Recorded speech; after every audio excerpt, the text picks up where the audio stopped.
Começando meu trabalho, esse aqui é o meu título, que seria Os Impactos da Alimentação do Estudante de Medicina sobre a Saúde Dermatológica, e o meu trabalho foi feito em conjunto com a Ana Beatriz Rena Mancuri e com a Nicole Macedo, que apresentou ontem. Pode passar, Bia. Bia, Passou?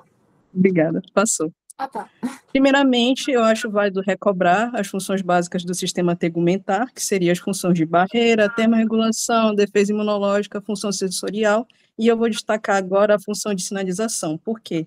Porque a pele ela tem a capacidade de detectar e sinalizar qualquer alteração homeostática a partir de interações neuroendócrinas. Um exemplo disso seria justamente a acantose nigricans em pacientes que têm resistência insulínica. E aí, falando como um todo, todo esse sistema integrado de funções, ele é altamente dependente da nutrição do indivíduo para o seu pleno funcionamento. Pode passar, por favor. Tá. Eu vou correlacionar com o tema da Nicole, que foi o sistema digestório, e como é que ele vai influenciar a pele. O que acontece é que a alimentação, ela tem a capacidade de modular tanto a composição quanto a funcionalidade dessa microbiota, e, consequentemente, isso pode afetar a pele. Aí, relacionando com a importância da alimentação, eu tinha visto na literatura que uma alimentação rica em antioxidantes, fitonutrientes e também fibras, ela é capaz de restaurar essa microbiota que antes estava em desbiose, e isso pode promover uma diminuição dessa inflamação cutânea, e isso, consequentemente, pode restaurar a saúde da pele. Um exemplo prático disso, inclusive, seria justamente a a rosácea. A rosácea, ela é frequentemente mediada por essa desbiose intestinal. Inclusive, a sua exacerbação, ela também pode estar relacionada a esse processo.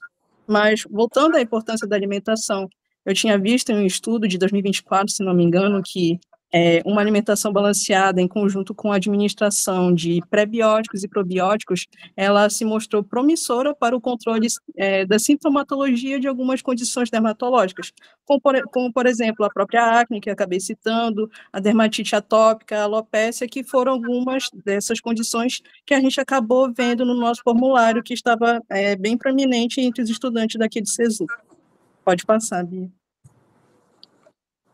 Agora eu vou falar um pouquinho sobre a dieta ocidental. Eu vou, inclusive, dar um contexto antes, que a gente acabou fazendo uma análise primária dos nossos dados do nosso formulário, que até o presente momento houve um aumento tanto no consumo de doces e de fast foods, e isso engloba a dieta ocidental, que seria basicamente o consumo exacerbado de produtos que contêm uma alta carga glicêmica, um alto teor lipídico, e também em produtos industrializados. E como é que esses produtos eles conseguem influenciar a pele?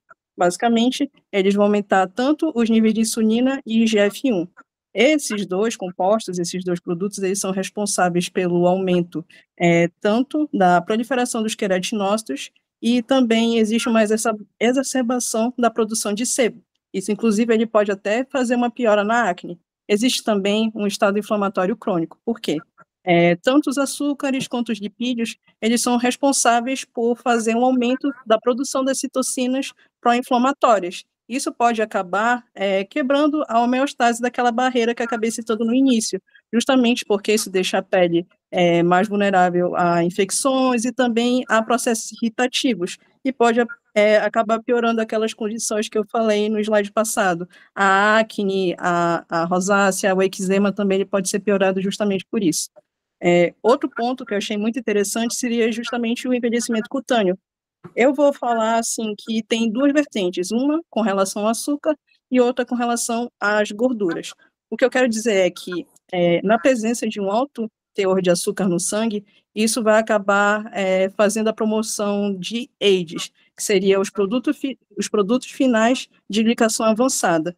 Eles são importantes porque eles vão acabar se ligando às fibras colágenas e de elastina, e isso deixa esses compostos proteicos mais quebradiços e também mais endurecidos, de certa forma. Mas o que vai acontecer é que isso deixa as pessoas mais suscetíveis a flacidez na pele, a rugas e outros sinais de envelhecimento precoce.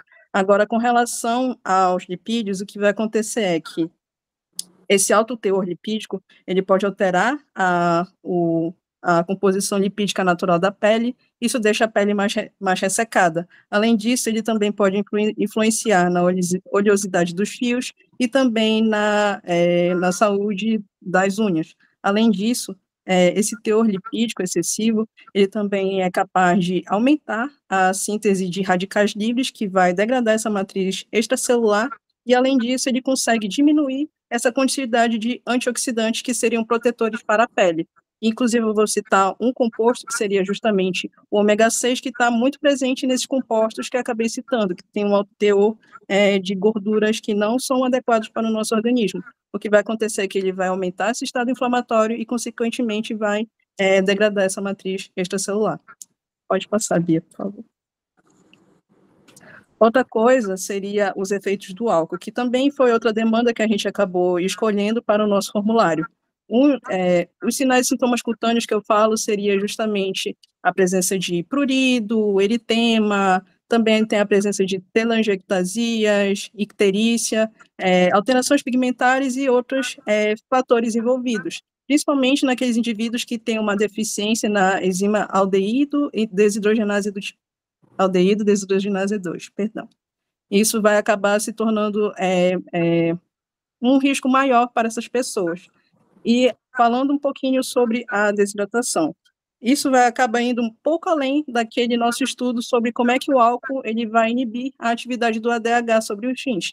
Só que, no caso da pele, o que vai acontecer é que ele vai aumentar a eliminação de água pela via transepidérmica e também vai promover o estresse oxidativo, que vai influenciar no potencial carcinogênico, mas isso eu vou falar um pouco mais tarde, mas, consequentemente, isso acaba deixando a pele mais ressecada.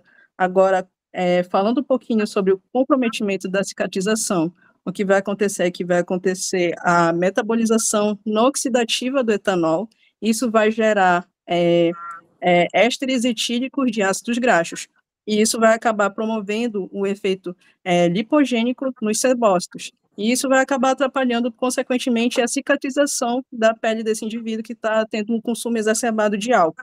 Agora, com relação ao potencial carcinogênico, eu não falo isso de uma forma aguda, uma forma mais recente, eu falo isso de uma forma mais prolongada. Esses indivíduos que têm um consumo de álcool muito elevado por um longo período de tempo, por isso, justamente, dose dependente, se tornam mais suscetíveis a processos carcinogênicos, principalmente quando a gente fala de cânceres não melanômicos, no caso, seria os carcinomas de baso celular e espinocelular.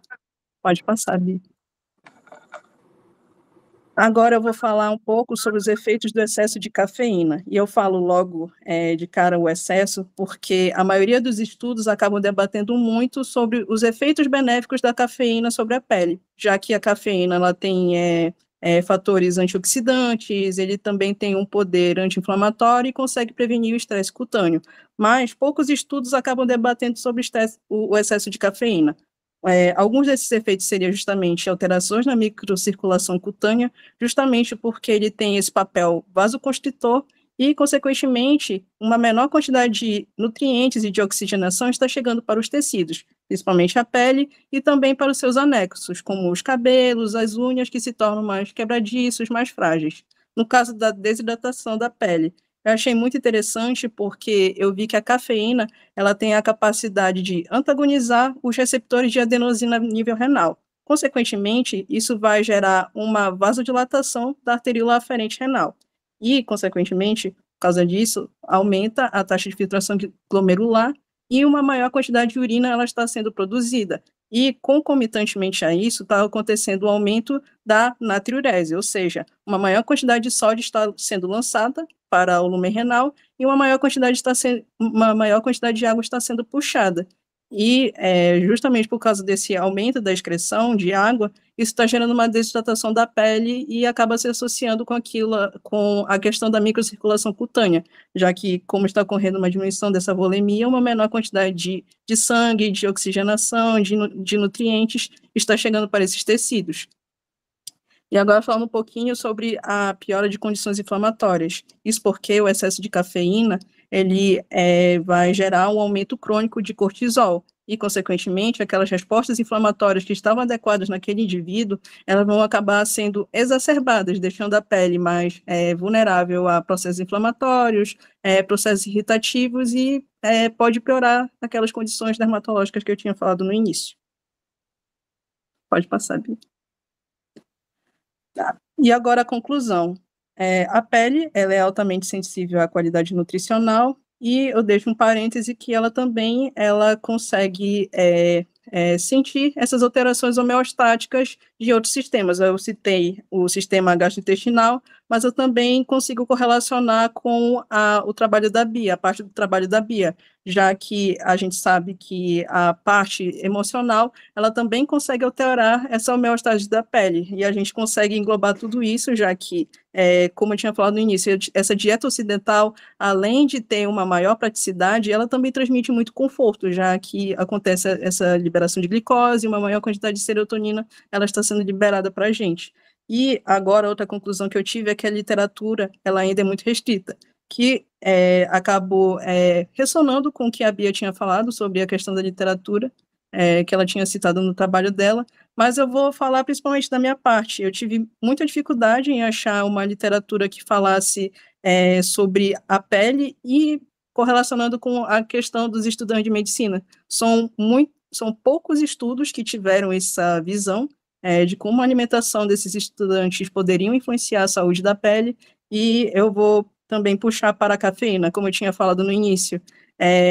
Os estudos que falam sobre os efeitos adversos, vamos colocar assim, da cafeína sobre a pele, eles são muito escassos, tanto que eu acabei colocando nas referências alguns estudos de 2016 e 2018, incluindo um que falava mais como é que esse efeito a cafeína teria esse efeito protetor no envelhecimento cutâneo. Inclusive, eu tinha visto nesse mesmo artigo que acredita-se que o excesso de cafeína ele poderia diminuir esse efeito protetor do envelhecimento cutâneo, poderia até exacerbá-lo. Basicamente é isso.